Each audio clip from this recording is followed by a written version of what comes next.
Како актуелната криза се одразува и ќе се одрази врз занаетчиите?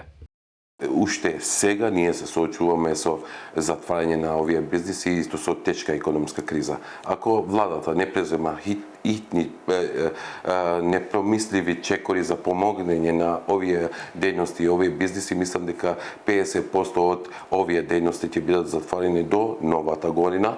Цената на струјата оди нагоре. Ке издржат ли занаетчиските дејности? Какво решение предлагате? Една фризерска студио има фен. Не може еден фен да спаѓа во индустријска енергија, затоа ние предходно бараме до владата да овие дејности не ги одначуваат, односно не се категоризират во индустријска електрична енергија, но да се категоризират измеѓу домаќинства и бизнисот. Моментално плаќат по 90.000 денари за 30 квадрати на објект и така да немат логично не можат да опстојуваат во пазарот со ваква скапа електрична енергија. Владата предложи даночни реформи. Каков е ставот на комората кон најавените промени? Не е време сега за даночни реформи, време е за како да ние ја држиме формалната економија во кондиција за да може да ги помине овие низа кризи, па потоа да ја зајакнеме, а ќе наследат после и ние ќе бидеме свесни за таа даначна реформа и ќе помогнеме како комори или како чинители на јавниот живот во нашата татковина.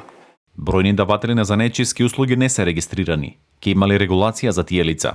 Ние бараме да се измени кривичниот законит за да можеме неформалната економија да ја формализираме и од тука и комората, и општеството, и владата, и буџетот да имат придобивка од тоа. Ако ние го измениме од кривичниот законит, таа дејност која што неформално ќе работи во сива економија, а ќе биде казнета со затвор, мислам дека тогаш никој нема да се дрзне да оди во неформална економија, него сите ќе се регистрираат и тие дејности кои што ги спомнавте треба да дадат гаранција за нивната работа, треба да дадат фискална сметка, треба да бидат одговорни. Квалификувани работници заминаат да работат во странство. Како тоа ќе се одрази врз домашното стопанство?